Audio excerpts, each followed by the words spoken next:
Jadi visi dan misi sekolah sebenarnya ada di buku di kurikulum operasional satuan pendidikan. Kalau misalnya di buku ya,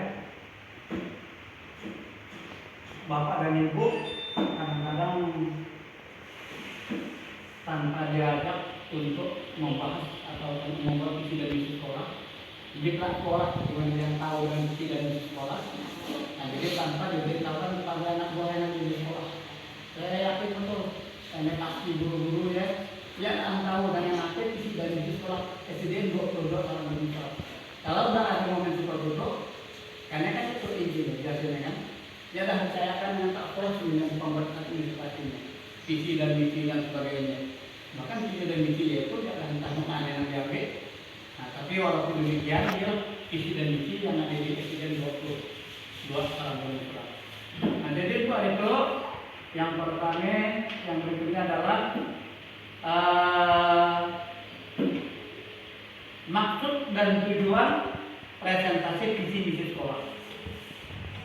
Dalam rangka pelaksanaan observasi pengelolaan kinerja kepala sekolah oleh atasan pada PMM, ya platform Merdeka Mengajar, sebagai upaya mempresentasikan visi misi dan prioritas satuan pendidikan yang berpusat pada peningkatan kualitas pembelajaran, kualitas mutu pembelajaran. Ya. Jadi visi dan misi yang akan disampaikan nanti di akhir kegiatan. Namun itu adalah awalnya visi adalah merupakan sebuah cita-cita sekolah, keinginan sekolah. Ya, misi adalah alat untuk mencapai tujuannya. Jadi misinya alat untuk mencapai tujuan. Kita punya misi, kalau tidak ada visinya, kalau tidak kita punya visi, kalau tidak ada misinya, ya itu tidak ada perkara. Karena visi-misi yang bisa terapkannya, visinya kita miliki, kita punya rencana, apa yang akan kita rencanakan pada siswa, pada anak yang dimiliki di SDN 22 seorang guru usaha. Maka ia akan disampaikan akan dilaksanakan dengan kegiatan misi kita sebagai upaya mempresentasikan misi dan prioritas satuan pendidikan yang berpusat pada peningkatan kualitas pembelajaran mutu, ya kualitas adalah mutunya. Lalu yang berikut, apa itu visi? Jadi yang dipertanyakan apa itu visi? Ya.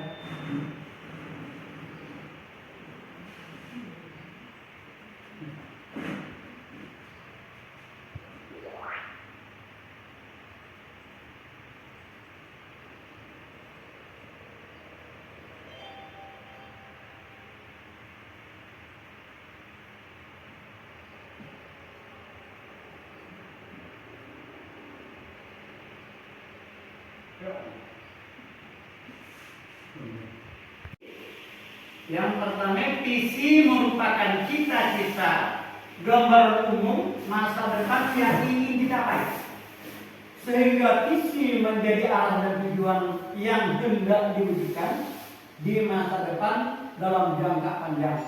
Nah, makanya ada program sekolah, ada program jangka panjang, ada program jangka menengah. Ya, jadi kalau visi ya dalam merupakan cita-cita atau gambaran umum masa depan yang ingin dicapai, sehingga visi menjadi arah dan tujuan yang hendak diwujudkan di masa depan dalam jangka panjang. Nah, itu ia dalam merupakan visi. Dan apa itu misi?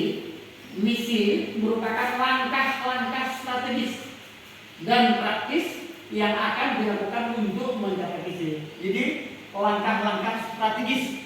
Ya. Jadi ada langkah-langkahnya yang untuk mencapai bagaimana itu mewujudkan sebuah visi yang bisa terwujud. Nah, jadi misi itu adalah kerja kita. Merupakan langkah-langkah strategis dan praktis yang akan dilakukan untuk mencapai visi. Nah, jadi kita punya misi, kegiatan pekerjaan kita ada di misi kita. Kita punya visi, kerja kita ada di misinya. Lalu yang berikutnya, apa itu visi misi sekolah? Visi misi sekolah merupakan komponen penting dalam memandu arah dan tujuan satuan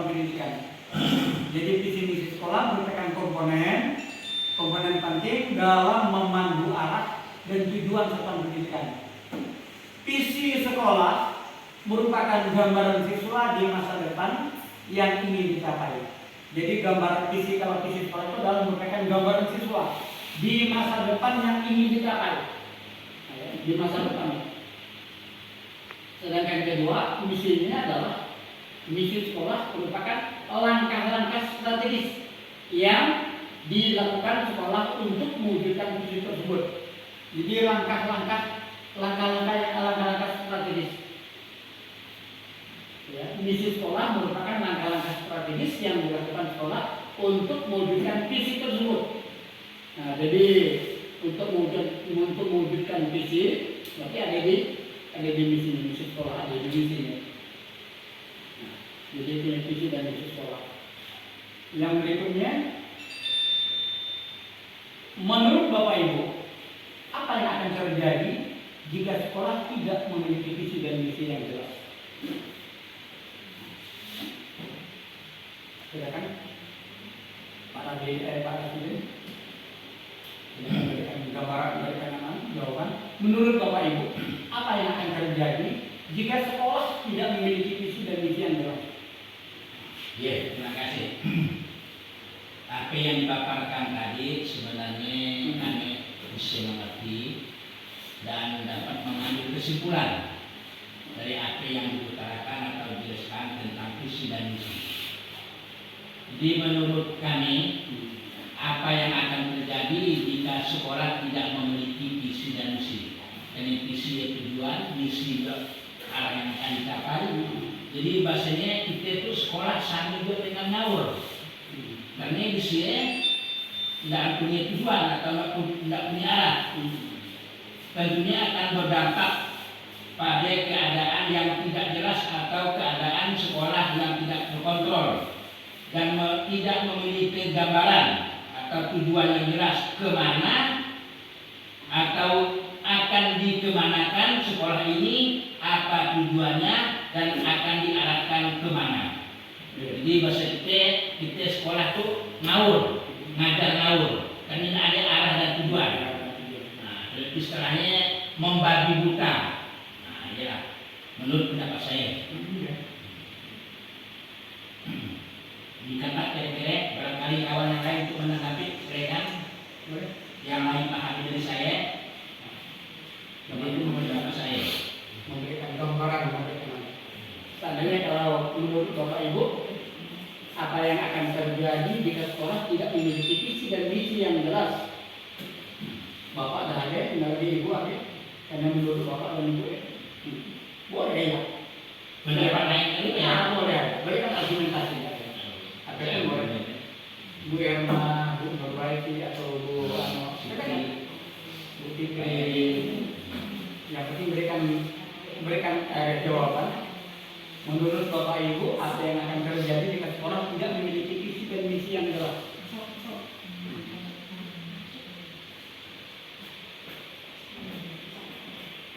Jadi kalau menurut Pak Presiden tadi, kalau akan sekolah tidak memiliki visi dan misi, berarti kita ngawur. Karena tak ada tujuan yang jelas. Karena visi adalah merupakan sebuah cita-cita, mewujudkannya ada di misinya. Karena misinya yang akan mewujudkan dari cita-cita kita. Nah, tentu ia sebenarnya adalah mengarahnya kepada anak didik yang ada di SDN 22 orang guru. Nah, tentu kita keinginan punya anak sebagai seorang guru, punya anak berkeinginan yang punya IQ yang bagus, punya intelektual. Yang paling kita ajari kita loh. Nah, anak-anak mengerti, anak paham dan apa yang akan kita sampaikan. Nah, ya. Jadi IQ-nya intellectual question. Nah, tapi seorang anak bukan hanya sekedar pintar, tapi kita mengharapkan adalah IQ-nya bagus, EQ-nya bagus, SQ-nya bagus, intellectual question-nya bagus, otaknya pintar. Lalu yang berikut adalah emotional question. Dia pandai bergaul dengan kawan-kawan yang ada di sekolahan. Lalu didukung oleh spiritual, keagamaan, spiritual question. Jadi intellectual question, emotional question, dan spiritual question, lalu agama. Nah, jadi anak bukan hanya sekedar pintar, tapi dia pandai bergaul, Nah, pandai memanfaatkan diri di sekolah, nah, lalu ditambah dengan lagi memiliki nilai agama yang baik. Nah, ya. Nah, jadi kalau kita tidak mempunyai visi dan misi, akan visi dan misi adalah merupakan alat sekolah yang harus dimiliki oleh sekolah. Karena sekolah harus ada keinginan yang jelas, apa yang akan kita capai kalau kita menjadi seorang pendidik.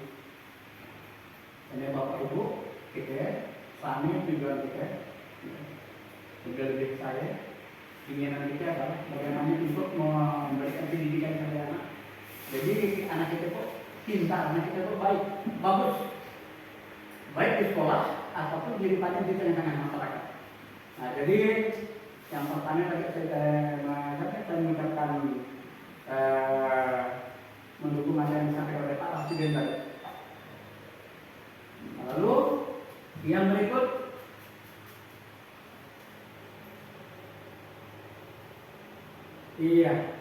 pentingnya visi misi sekolah. Ada 4 macam. Yang pertama adalah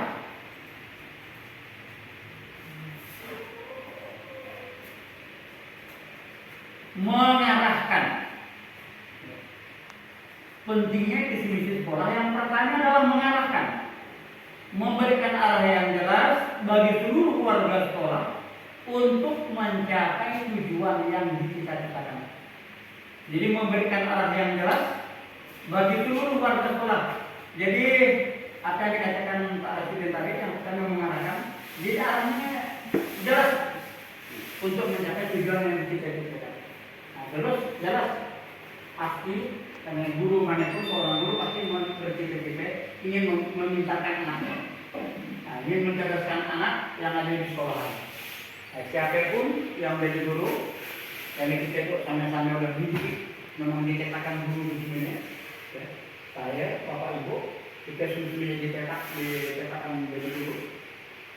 Jadi apapun bentuk kita, segala apapun kita orangnya, tapi kita menjadi seorang guru merasa pada depan anak. Kita dapat memberikan kasih sayang pasti kepada anak. Tidak ada guru yang memberi buka, ngajar memberi buka dengan anak, enggak ya. Sebenarnya pasti akan memberikan sikap kasih sayang kepada anak. Meningkatkan motivasi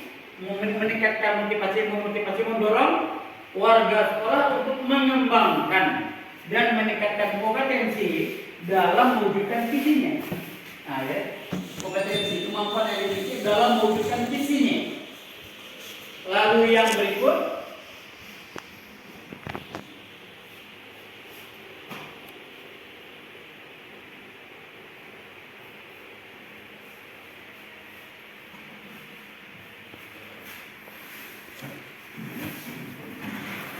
keunikan visi misi sekolah sebaiknya menjadi ciri khas yang keunikan yang membedakan sekolah dari lembaga lainnya.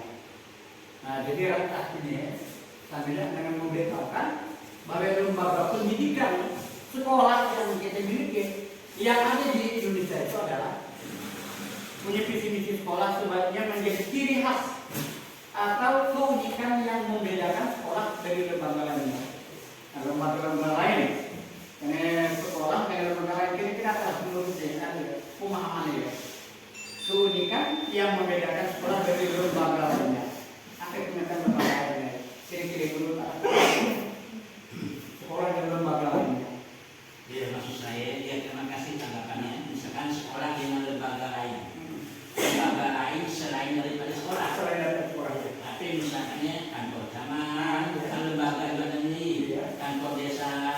Tujuannya kan berbeda dengan sekolah. Kalau sekolah tuh kita tujuannya sudah jelas mencerdaskan kehidupan bangsa yang beriman dan bertakwa kepada Allah Subhanahu Wa Taala dengan karakter atau perilaku yang diajarkan setiap hari termasuk profil Pancasila. Dalam profil Pancasila. Kemudian terwujudnya prestasi peserta didik yang unggul baik akademik ataupun non akademik yang ada di sekolah ataupun yang ada di masyarakat, yang termasuk tujuan dan cita-cita yang diinginkan atau ingin dicapai oleh warga sekolah dan masyarakat. ajalah menurut saya. Ya, kalau kalau di pendidikan lain atau lembaga lain tidak macamnya. ABWD. Jadi pendidikannya adalah lembaga pendidikan, karena memang di dalamnya ya di guru ada murid. Mencerdaskan Yang tujuan guru adalah pasti ingin mencerdaskan kehidupan anak-anak didik yang ada di sekolah. Nah, tapi kalau di lembaga lain, macam di kantor lurah atau di kantor desa, di kantor camat dan sebagainya, itu berbeda. Nah, ya.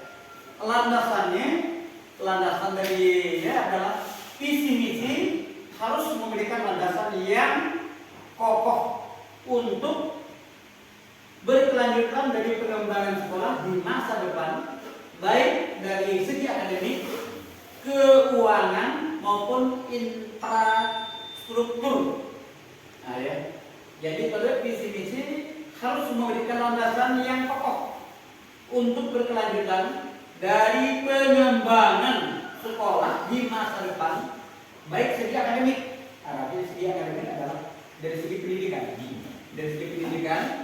keuangan, keuangan yang dikelola, yang kita miliki, ya.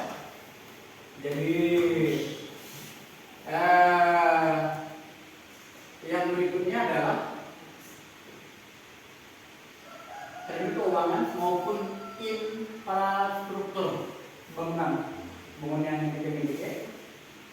Karena infrastruktur yang ada di kita itu adalah sangat tidak memungkinkan. Sangat tidak memungkinkan. Ruang belajar, ruang kantor guru dan sebagainya sangat tidak memungkinkan. Dan insya Allah yang akan dibangun oleh pemerintah yang mempunyai dana atau mempunyai anggaran 1,7 miliar bagi kekuatan. Jadi terkait dengan infrastruktur. Karena di sekolah, di lembaga pendidikan, sekolah kalau kurang mendukung, tapi sekolah kita kalau seperti itu kurang mendukung untuk lembaga pendidikan. Jadi kita itu kan dipaksa-paksakan, dilayak-layakan semuanya, yang tidak layak dilayak-layakan. Nah, jadi landasan kita itu kurang, karena di infrastrukturnya kita kurang. Kalau keuangan, alhamdulillah.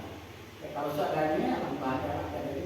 Nah, kalau dari segi akademik, alhamdulillah Bapak dan Ibu Tuan Guru mengajar dengan baik, menyampaikan materi dengan baik, menyampaikan pelajaran dengan baik, keuangan dari dana bos dari keuangan dengan baik, dan infrastrukturnya yang alhamdulillah itu sedang diusahakan.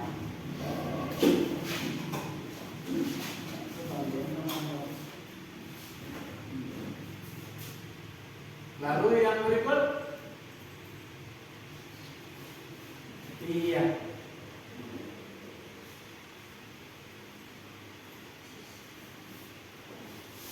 satu analisis identifikasi kebutuhan, kondisi dan tantangan. Ya, jadi analisis identifikasi kebutuhan, kondisi dan tantangan. Analisis itu adalah suatu kegiatan untuk memeriksa atau menyelidiki suatu peristiwa. Menganalisis, identifikasi, proses pengenalan, menempatkan objek atau individu dalam sebuah kelas sesuai dengan karakteristik tertentu. Jadi adalah identifikasi kebutuhan, kondisi dan tantangan. Yang kedua, merumuskan cita yang menjadi visi jangka panjang yang ingin dicapai. Yang ketiga adalah menyusun langkah strategis, berdasarkan visi yang jelas. Sekolah menyusun misi atau langkah strategis yang akan dilakukan untuk mewujudkannya. Jadi analisis, identifikasi kebutuhan, kondisi dan tantangan. Kalau merumuskan cita yang menjadi visi jangka panjang yang ingin dicapai. Kalau menyusun langkah strategis berdasarkan visi yang jelas, sekolah menyusun misi atau langkah strategis yang akan dilakukan untuk mewujudkannya. Di visi SDN 22 Sarang Surat, wujudkan lulusan sekolah yang beriman dan bertakwa, santun, ramah, serta inovatif. Itu adalah merupakan visi SDN 22 Serang Berungkurat. Yang pertama adalah mewujudkan lulusan sekolah yang beriman. Nah, mewujudkan lulusan sekolah yang beriman, bertakwa, berarti intek, ya, iman dan takwa, santun, ramah, serta inovatif. Nah, jadi itu adalah merupakan visi SDN 22 Serang Berungkurat. Nah, itu nih yang akan kita godok, yang akan kita lakukan, yang akan kita buat di sekolah kita itu. Bagaimana kita untuk mewujudkan lulusan sekolah yang beriman? Bagaimana mereka saling beriman, mereka adalah bertakwa, artinya anak-anak mengerti agama, paham dengan agama, nggak mau nanti di barang yang ada di sekolahan. Nah, macam-macam yang dipadakan oleh Bu Ermat dan Bu Ali ya. Habis Pak dicuri konsumsinya barang di sekolahan. Berarti kita masih belum mampu mewujudkan lulusan sekolah yang beriman dan bertakwa, karena mereka tidak beriman, mereka belum bertakwa, mereka tidak santun. Kalau santun tidak, anak-anak kita ditaburkan tadi tak boleh sekolah kita jam ini, kita merupakan sikap santun juga, ramah, kita ditaburkan ketika kita balik mengajar anak ditaburkan, dia dong ramah kita bagus, inovatif. Jadi itu adalah merupakan hal yang akan kita capai. Jadi inovatif artinya adalah tindakan yang dilakukan untuk menciptakan kreasi baru dari temuan yang sudah ada sebelumnya dan diterapkan untuk meningkatkan kinerja. Nah, ya inovatif, inovasi. Nah, itulah jadi yang perlu kita kali lene yang perlu kita resapi sebagai guru yang ada di SDN 22 Serang Berungkurat, itu di visi SDN Serang Berungkurat, SDN 22 Serang Berungkurat. Kita akan mewujudkan lulusan sekolah yang beriman, mereka juga bertakwa, mereka santun, mereka ramah, serta inovatif. Ya. Nah, jadi kita sebagai seorang guru dengan anak yang ada di SDN kita itu tentu harus betul-betul familiar, karena mereka adalah anak-anak kita. Apapun yang terjadi, apapun yang kita lihat di tingkah anak-anak kita, di tingkah murid-murid kita, nah kita pandangan kita sebagai seorang guru. Bagaimana anak kelas 1 yang mana dipimpin dengan ada beberapa anak yang sulit untuk menangani. Agaknya begini, itu kan lahan kita yang sudah disiapkan oleh pemerintah. Karena kita itu digaji oleh pemerintah, baik guru honorer atau pegawai negeri, menerima duit dari pemerintah. Itu aku berikan SDN 22 Serang Berungkurat ke kita. Nah, saya kan kita didik aja. Itu tantangan-tantangan yang ada bermacam-macam. Kadang-kadang kita ngeluh dengan murid. Allah Pak, luar biasa dengan saya itu. Ayo bisa cari kita. Saya juga ada yang tentang negara di dunia punya tantangan yang macam-macam. Dikirakan menanam padi bagus padi dunia. Besok pagarnya habis lah lahir kuning lah sikus lah. Ia adalah tantangan. Jadi apa upaya yang harus kita lakukan? Kita berhadapan dengan manusia. Manusia makhluk hidup. Tantangannya lebih luar biasa ya kalau dibanding dari tantangan di dalam kita. Macam-macam. Nah, jadi tentu kita sebagai seorang guru memiliki sikap yang sabar dalam rangka menghadapi anak-anak yang ada di sekolah. Artinya kita harus banyak memiliki cara, taktik, strategi menghadapi anak. Kalau tidak mampu mencari makan itu, kalau tidak mampu mencari makan itu, kita harus banyak strategi, banyak taktiknya. Karena kita sebagai seorang guru, karena guru, namanya guru bagi masyarakat adalah orang yang paling cinta di masyarakat guru.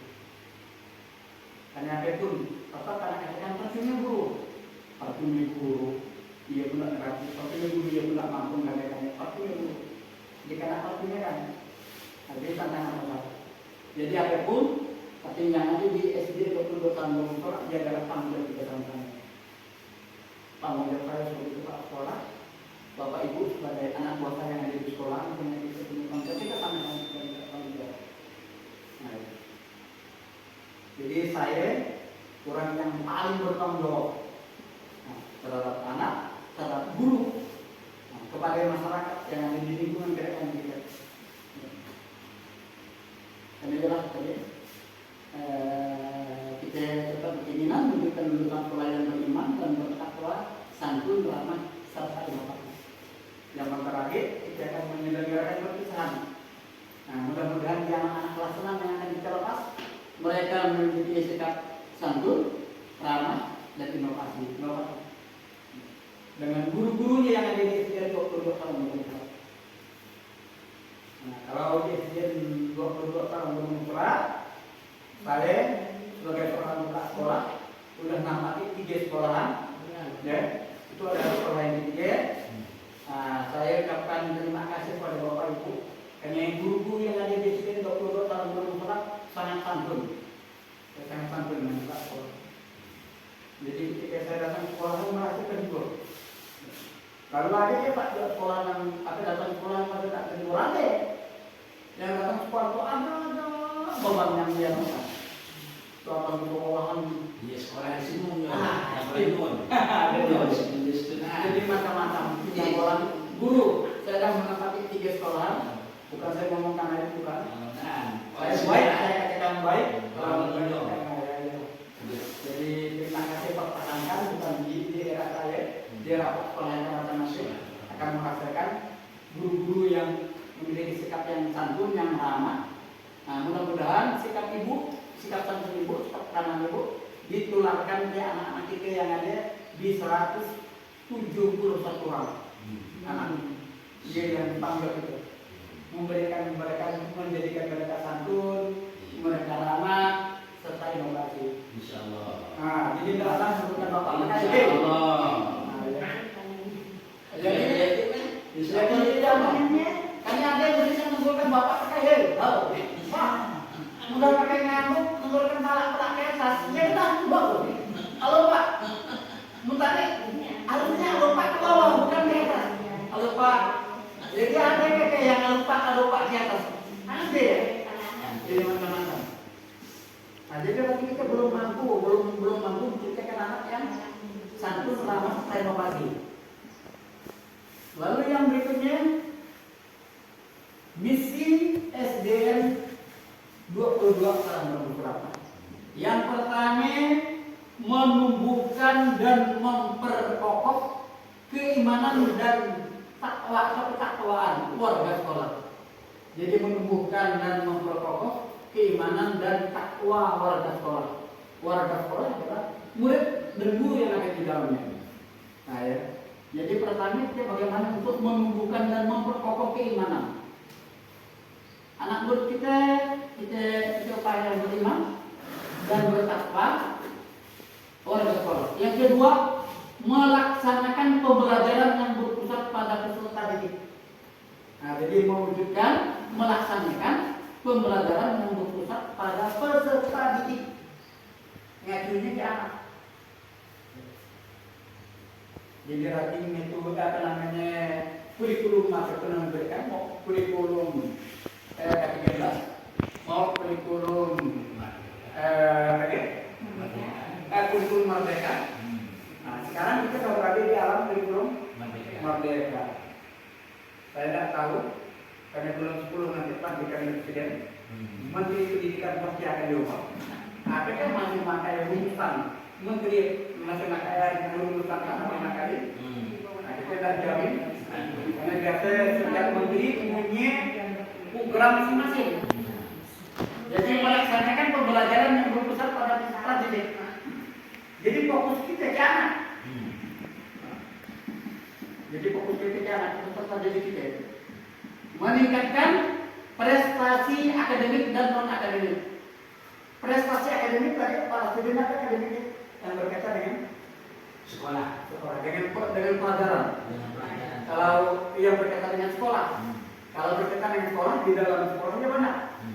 Iya, ada kegiatan pembelajaran yang kita ajarkan, baik materi IPA, PPKN, IPAS, materi bahasa Indonesia, masuk aja di mulai bahasa Inggrisnya, masuk aja di keterampilan SBK, budidaya apa namanya, seni budidaya. Jadi melaksanakan apa namanya, meningkatkan prestasi akademik. Kalau non akademik tidak berkaitan dengan pelajaran. Di luar sekolah. Di luar sekolah. Karena ada yang formal, ada yang informal, ada yang non formal. Formal adalah resmi di sekolah.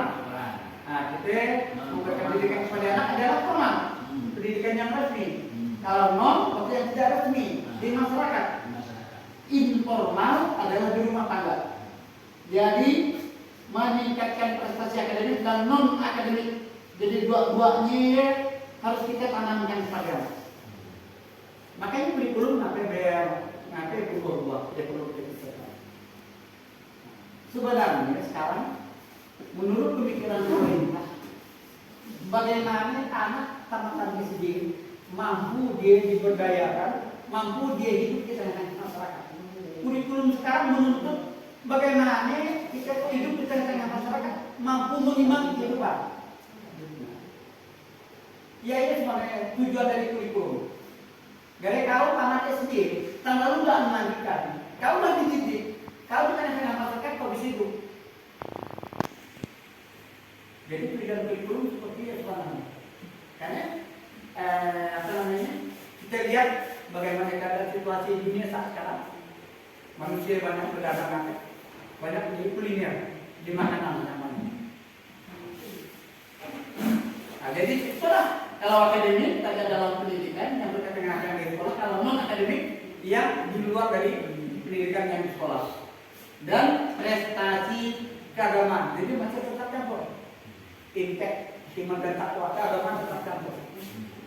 Yang keempat, membiasakan budaya tertib, disiplin, sopan dan santun. Budaya antri. Bagaimana kita di rumah sakit budaya ini betul-betul diterapkan betul. Mau nganakkan sampai kita bisa nunggu dari pagi hari sampai jam 2 sampai jam 3 baru. Karena kita tetap membudayakan budaya antri. Karena kita sudah diatur sesuai dengan apa namanya kartu yang kita miliki masing-masing, baik di kantor bank, baik di rumah sakit, di mana-mana pun budaya antri. Di pom bensin. Di pom bensin. Lebih-lebih di budaya antri, membiasakan budaya tertib, budaya disiplin. Bagaimana kita di apa namanya jantrian gas, budaya antri. Yuk. Coba deh. Satu. Lalu yang berikut, yang berikutnya nomor 5, menciptakan partisipasi aktif seluruh komponen sekolah, termasuk orang tua dalam rangka peningkatan kualitas pendidikan. Jadi pengertian dari menciptakan partisipasi aktif, kita bagaimana mengajak masyarakat untuk bekerja sama.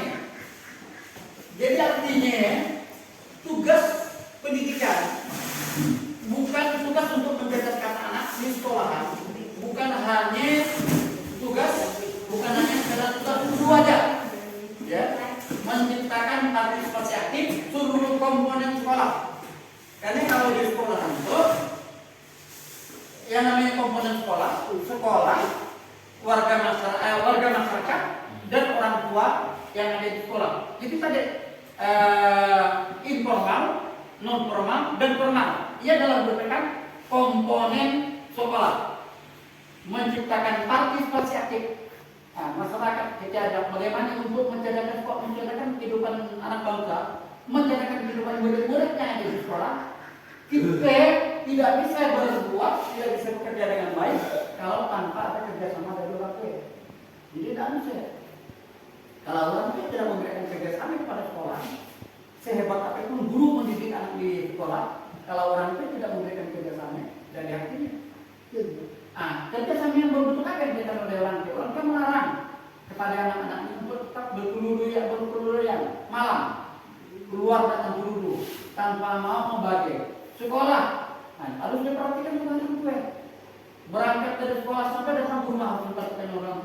Diterapkan punya perhatian dalam rangka meningkatkan kualitas pendidikan. Kalau kita kalau orang tua tidak mau perhatikan, karena tugas kita adalah mendidik anak. Kita dua macam, mendidik dan apa sih? Mengajar. Mendidik dan mengajar. Iya, mendidik dan mengajar. Kalau mendidik memberikan ilmu pengetahuan kepada anak. Kalau mengajar adalah mengajarkan tentang etika, sikap, sopan santun, perannya, jadi mengerti. Jadi mengajar, kita mendidik. Maka anak-anak yang ada 171 orang yang ada di SDN 22 Sekarang Belumperat, mereka ada orang tuanya masing-masing. Tapi mereka adalah anak kita. Dari mulai jam 7 pagi kalau jam belajar sampai ke jam 11.45, dia dalam mereka adalah tanggung jawab kita. Mereka sakit kita batik. Karena kita punya tanggung jawab. Maka menurut saya memberikan sambutan pidato di hadapan rangkai ketika pembagian rapor atau ketika perpisahan di SDN sekolah. Bapak Ibu yang 171 atau Bapak Ibu yang orang 26 adalah anak Bapak Ibu. Anak Bapak Ibu dan anak kami. Jadi mereka adalah anak kita. Nah, mudah pikir hati Bapak dan Ibu. Nah, kita sama-sama pikir bahwa Bapak Ibu kalau memberi makan sambil memberikan pendidikan. Kami di sekolah itu lebih bertanggung jawab mengincarkan anak Bapak Ibu. Bayangkan dari mereka datang ke sekolahan yang nggak bisa berbuat apa-apa sampai mereka menjadi anak yang terampil bisa menjadi apa-apa. Nah, yang jangan menciptakan sekolah yang ramah anak dan ramah lingkungan. Nah, jadi bagaimana kita mampu menciptakan sekolah yang ramah anak, menciptakan lingkungan sekolah yang menciptakan sekolah yang ramah anak dan ramah lingkungan. Kalau menciptakan yang ramah anak, ya dalam perilaku Bapak dan Ibu Dewan Guru, perilaku kita. Nah, bagaimana kita memberikan sikap yang ramah dengan anak. Kalau lingkungan kita yang ramah lingkungan ditata dengan baik, lingkungan dia bersih. Ya. Kunci yang paling utama kebersihan loh. Kunci yang paling utama kebersihan.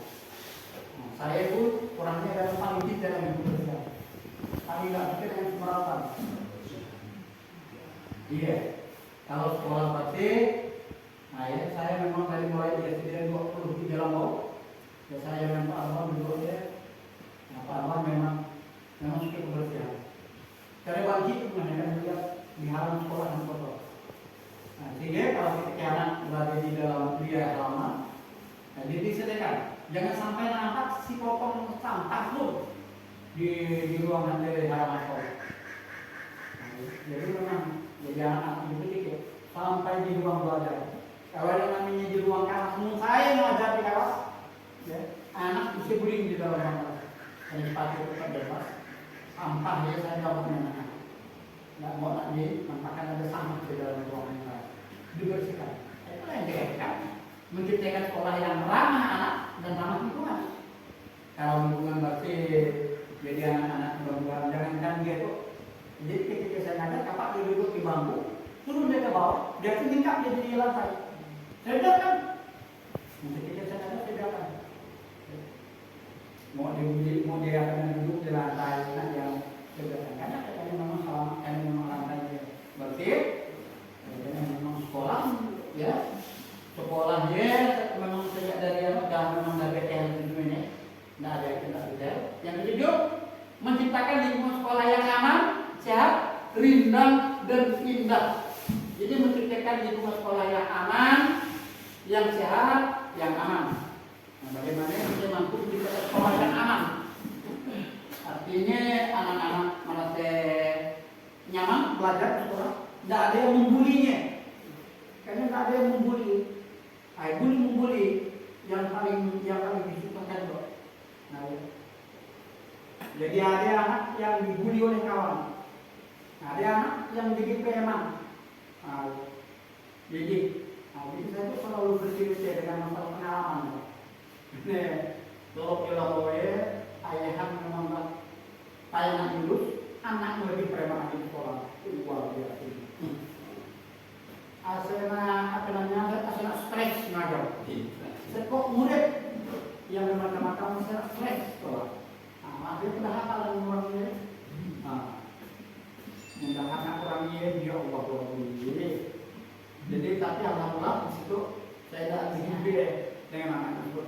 di Lombok saya dijumpai. Pokoknya dia beradik dia payah menurutkan. Ya dilawan nih, gurunya dilawan nih. Ya Allah kurang diri. Saya kalah pakai pendekatan pakai piano. Nah, jadi saya lah yang paling piano. Karena saya ada anak tua, anak dia, adik gadingnya di bawah. Nah, kalian kan saya tahu lihat saya, tahu lihat bapak itu. Jadi model itu memang macam berantu. Akhirnya membuat menciptakan teman sekolahnya anak. Ketika dia keren dengan kawannya, dan sekolah kawannya. Seminggu dan sekolah kawannya. Ya diancam. Ya Allah. Dia ancamnya nak mati, mengajar yang berani nak no. Sehat? Nah, ya kita yang kita sekolah yang sehat. Nah, pada bapak ibu mudah-mudahan nanti setelah kita kena bangunkan sekolah. Nah, nanti ketika dibangunkan kita sekolah yang bagus, saya menginginkan kepada bapak ibu ya harus berperilaku sehat di dalam kelas betul-betul dibersihkan. Nah, ya. Jadi nanti tidak ada sampah tuh dalam kelas. Nah, sehat. Ya. Jadi rindang ya dalam di luar sekolah. Nah, kita ada tanaman ketapan. Yang susahan tanaman ketapan, Bu. Karena dia masih dia akan di dalam ilmunya habis daunnya akan berguguran semen-semennya, akhirnya akan menjadi sampah yang luar biasa. Jadi buah-buah ketapan yang ada di D23 yang paling kotor ketapan dia habis ditebang dengan mampu dan nyari. Rindangnya luar biasa. Rindangnya luar biasa. Mak dia tahu betul. Ditabang. Karena ketapan itu bisa gitu dia di musim gugurnya deh, makin daunnya habis. Jadi nanti ya, tiap pagi hari kita mudiknya, memang tanamnya ada tanaman yang bagus yang rindang. Nah, jadi mudah-mudahan nanti di dalam tingkat untuk bisa ditanam cabai, ya kita bisa dimanfaatkan dengan baik. Yang kedelapan, meningkatkan SDM warga sekolah, meningkatkan sumber daya manusia, warga sekolah. Bagaimana kita sebagai seorang guru menciptakan anak betul-betul dia memiliki SDM yang baik, sumber daya manusia yang baik. Nah, ini saja kaitannya, karena beriman, bertakwa dan sebagainya. Yang harus sumber daya manusia yang baik. Terakhir, menciptakan pembelajaran yang aktif dan inovatif. Nah, menciptakan pembelajaran yang aktif. Nah, selalu kita laksanakan dengan baik, inovatif, dan ada apa namanya? Kita punya dorongan aktif dan inovatif. Inovasi. Yang menurut pendapat Bapak dan Ibu, contoh tindakan konkret apa yang bisa kita lakukan sebagai pendidik untuk mendukung terwujudnya visi misi sekolah kita? Para siswa yang berjalan apa itu? Iya, terima kasih. Berikut saya akan menanggapi tentang visi dan misi. Kemudian tentang contoh tindakan konkret sebagai pendidik yang bisa dilakukan sebagai pendidik atau guru atau ibu guru untuk mendukung terwujudnya visi dan misi sekolah. Pertama, menurut pendapat saya, terwujudnya pendidikan yang mengedepankan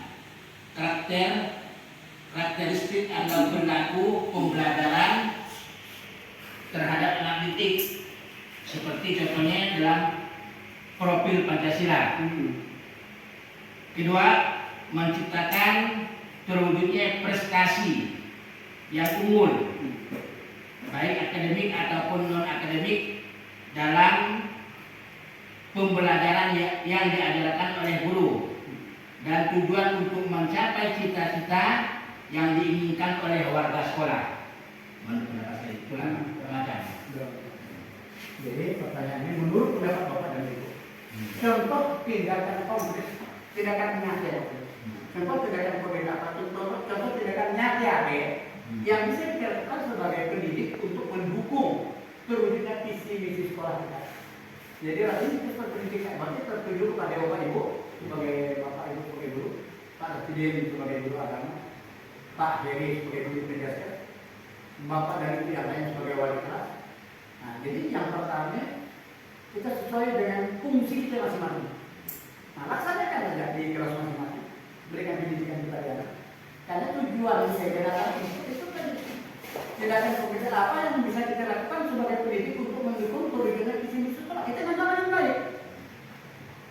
Ya selanjutnya Pak, saya selaku guru agama berarti. Iya, sebenarnya. Nah, salah satu contohnya untuk guru agama yaitu meningkatkan prestasi anak terutama dalam bertingkah laku, berkarakter atau beriman dan bertakwa kepada Allah Subhanahu wa taala. Dalam praktek kehidupan sehari-hari yang dilaksanakan sekolah, misalnya yang dengan melaksanakan bimbingan sholat berjamaah yang dapat dibimbing oleh guru setiap pulang sekolah atau balik sekolah. Salah satu contohnya bimbingan sholat zuhur berjamaah. Kedua itu melakukan yaitu pengajian atau bahasa itu ngajar ngaji atau baca Al-Quran yang biasa dilaksanakan oleh anak-anak setiap masuk kelas membaca doa. Nah, salah satu kita meningkatkan ketakwaannya iman dan takwa, membaca doa sebelum masuk sekolah, kemudian membaca surah-surah pendek. Nah, tujuannya supaya anak keluar dari sekolah itu dapat terbiasa dalam kehidupan sehari-hari. Dan kemudian di akhir tahun kita adakan itu dengan khataman Al-Quran. Wujud nyata. Di anak dapat mengenal pembelajaran agama termasuk Al-Quran dan menghafal surah-surah pendek dalam kehidupan sehari-hari serta mempraktekannya di lingkungan dan masyarakatnya masing-masing. Amin ya rabbal alamin. Jadi sebagai guru agama, Pak Presiden sudah memerankan, Pak Heri ada komentar orang lain? Nah, ini. Boleh. Nah, kepala tuh. Apa contohnya kayak Aman ya. udah olahraga? Ya, Coba prestasi juga. Ada prestasi juga. jadi saya sangat terima kasih kepada Bapak dan Ibu karena sudah berperan sesuai dengan peran masing-masing. Pak Presiden sudah berperan menciptakan anak yang intek dan intang, iman dan takwa, serta dengan teknologinya. Pak Heri sudah memberikan pendidikan olahraga kepada anak. Bapak dan Ibu sebagai wali kelas sesuai dengan kelas masing-masing, baik pada kelas 1, pada kelas 2, pada kelas 3, pada kelas 4, pada kelas 5, wali kelas 6 sudah berperan di kelasnya masing-masing memberikan pendidikan kepada anak. Apa tujuan kita siapapun, baik dari guru kelas 1 sampai guru kelas 6, tujuan yang paling pada adalah kita akan menjalankan tempat perjalanan kita menjalankan anak semua untuk menjalankan dia untuk memberikan pintar kepada anak, menjadikan anak pintar, menjadikan anak tahu, menjadikan anak berilmu. Pasti. Karena yang pertama yang kita tahu, kita itu kan speed sebenarnya. Kalau dalam pendidikan, dia tahu tahun 70-an, tahun 80-an, tahun 90-an, luar biasa. Kalau yang namanya peperan ya, kurang yang luar biasa. Sekarang speed, dulu peperan ya, sekarang speed. Pada pendidikan kita sama-sama speed. Tujuan kita pasti akan menceritakan kehidupan anak bangsa. Jadi kalaupun memang ada hal-hal yang sedikit karena dia manusia. Yang penting tetap kepada Bapak Ibu bertanggung jawab dengan tugasnya masing-masing. Jadi ia merupakan mari kita diskusikan bersama. Ini didiskusikan. Refleksi apa yang Bapak Ibu peroleh setelah menyimak presentasi tentang visi misi sekolah. Bagaimana perasaan Bapak Ibu setelah mengikuti kegiatan ini? Itu refleksinya. Apa yang Bapak Ibu peroleh setelah menyimak presentasi tentang visi misi sekolah? Bagaimana perasaan Bapak Ibu setelah mengikuti kegiatan ini? Yang perlu pasti. Boleh kan ada komentar? Boleh seperti ini. Sudah kan? Ya, apa perasaan kita? Apa kira-kira komentar? Bagaimana jangan komentasi saja. Apa yang Bapak Ibu peroleh Bagaimana perasaan Bapak Ibu setelah mengikuti kegiatan ini? Nah, Boleh dengan rumah saja kan? Berikan aslinya. bagus. Apa yang Bapak Ibu peroleh setelah menyimak presentasi? Presentasi ini bagus. Akan menambah nambah pengetahuan kepada diri kami. Boleh enggak? Silakan. Kita lihat argumentasinya. Boleh melihat argumentasinya. Jangan melihat argumentasinya kan sudah dengan kemampuan yang Dengan lain. UPP, Si Bu Erma, Mas Ali. Silakan. Adakah yang berpendapat? Kira-kira. Muliakan Bapak Presiden. Muliakan Bapak. Memulaikan saya. Muliakan. Dengan menurut saya Pak I, refleksi yang saya terima setelah menyimak presentasi tentang visi dan misi yang diajarkan oleh Bapak Kepala Sekolah, tentunya perasaan saya rasa semangat lah. Karena ada motivasi, ada dukungan dari kepala sekolah. Di bahasa kita kepala sekolah memberi motivasi, memberi dukungan. Ada hal-hal yang akan kami sampaikan, tolong didukung juga. Nah, kalau ada yang memerlukan bantuan, kami mohon juga dengan Pak Sekolah dibantu juga kami. Terutama dari segi material dan atau spiritualnya, sesuai dengan kemampuan lah.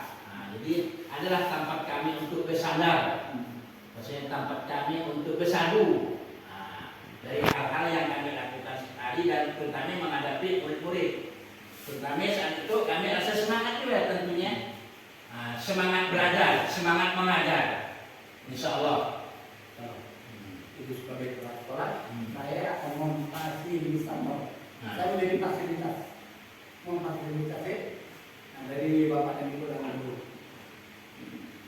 Jadi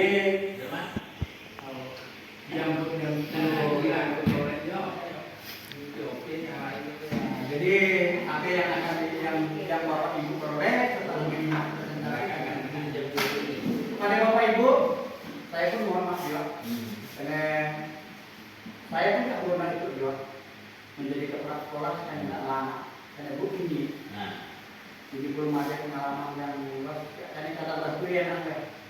Jadi itu bukan di jabatan, tapi itu ilmu.